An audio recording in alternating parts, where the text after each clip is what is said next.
Assalamualaikum and good morning, Puan Amira. And how are you today and your baby? Waalaikumsalam, good morning. I'm doing fine and she also doing great. Okay. Your baby got any fever, cough or flu today? No, she just recovered from fever last week. It sounds so good.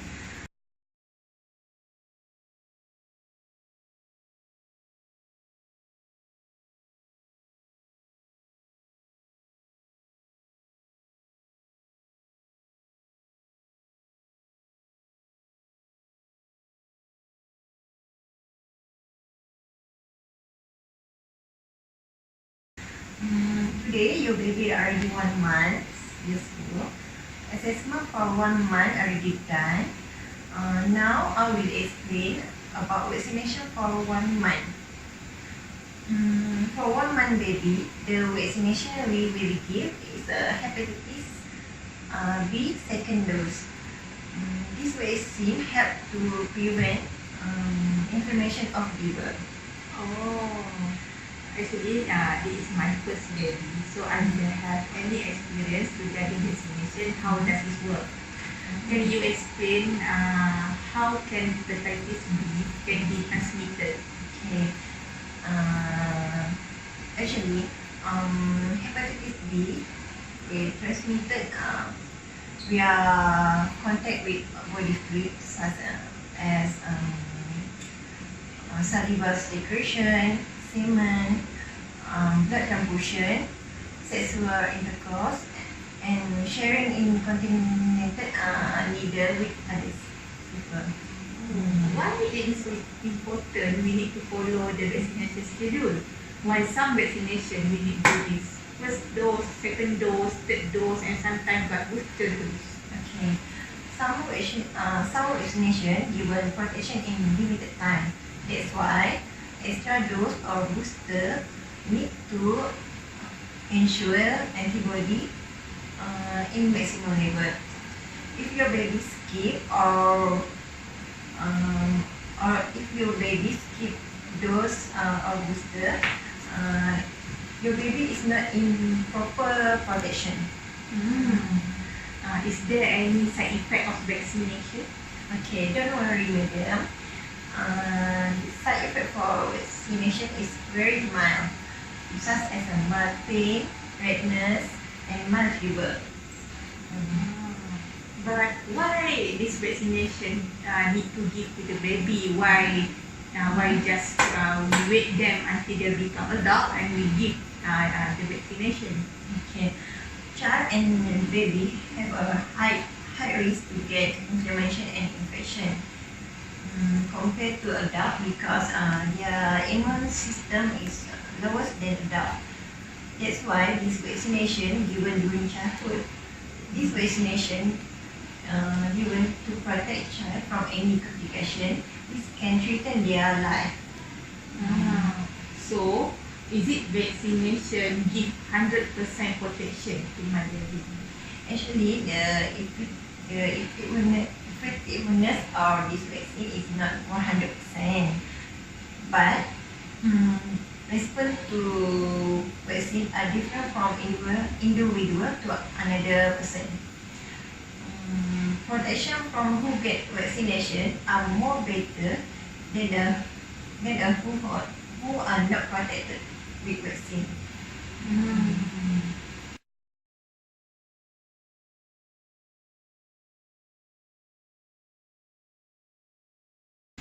Okay. Any other question you want to ask, madam? I think no, because I feel that I gain a new knowledge regarding vaccination. Okay. If no question, can we proceed to our injection? Sure. Shall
Zahira. Salam. I'm Sahnas Mazlina. Okay, today I'm in charge in giving vaccination hepatitis B for your baby. Alright. Is it the second dose, right? Yeah, second dose. The earlier the staff nurse already explained. Okay.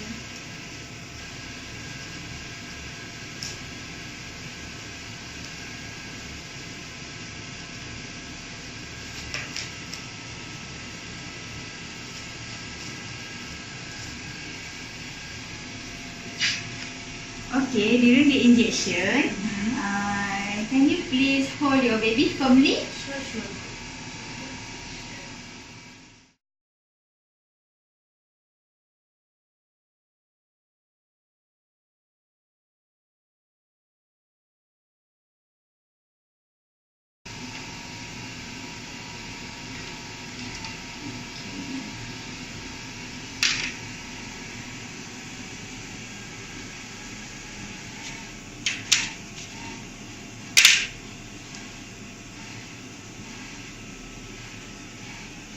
Okay, and inject first.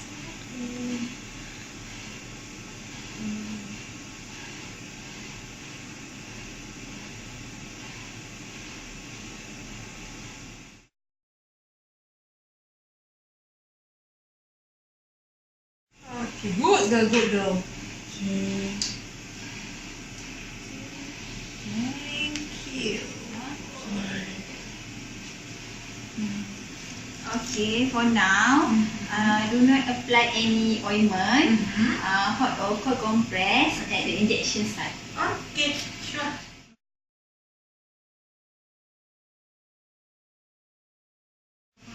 Okay. Alright, thank you. Okay.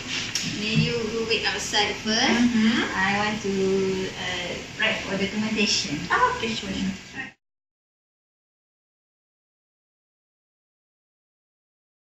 Alright. Okay. Thank you.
This is a demonstration of vaccine storage and handling methods for maintaining appropriate temperature logs.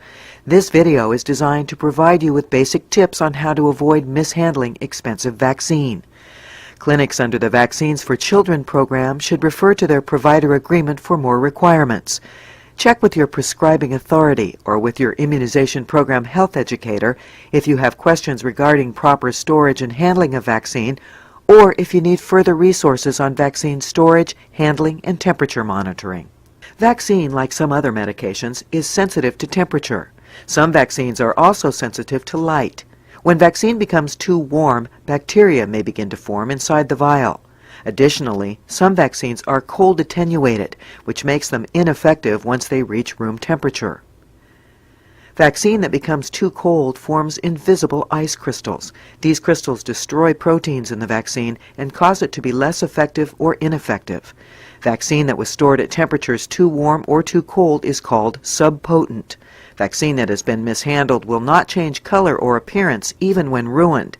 In cases where clients are given subpotent vaccine, they may need to be vaccinated again to ensure their vaccination worked. Such recalls have happened in the past, are very expensive to the clinic involved, and cause distress to patients. It is recommended that you arrange your shelves by type of vaccine and create baskets to keep them well separated and properly labeled. Sites that use state-owned vaccines need to physically separate their state-supplied stock from any privately owned vaccines. Dividers or labels may help you keep from grabbing the wrong vaccine on a busy day. Plastic mesh or hard plastic dividers work best in the moist cooler. Here are some guidelines for setting up your vaccine storage system. 1. Arrange vaccines so the vaccines with the closest expiration date are in the front.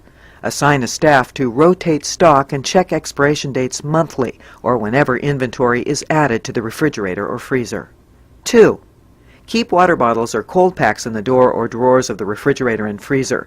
This will provide thermal mass, which keeps the interior a more even temperature and can help maintain temperature if power outages occur.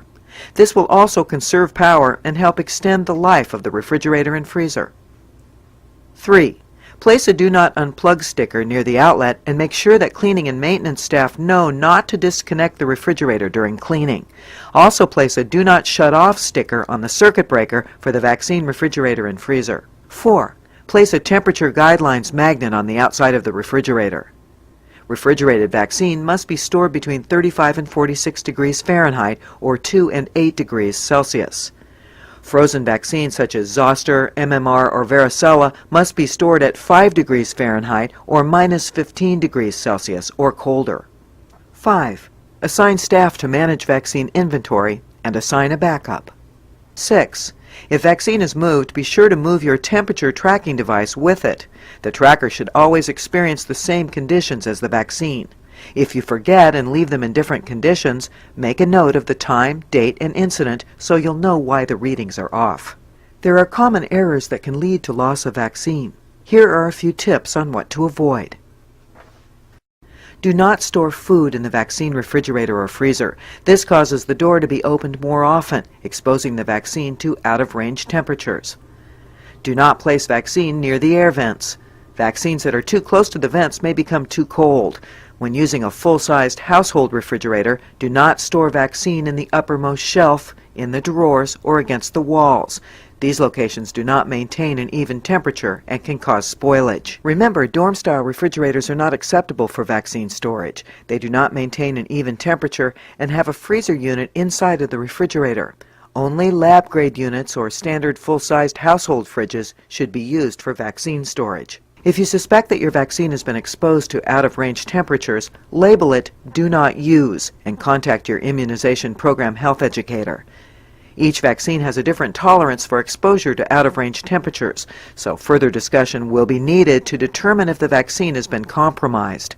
Mark the vaccine Do Not Use and store it properly while you find out what to do next.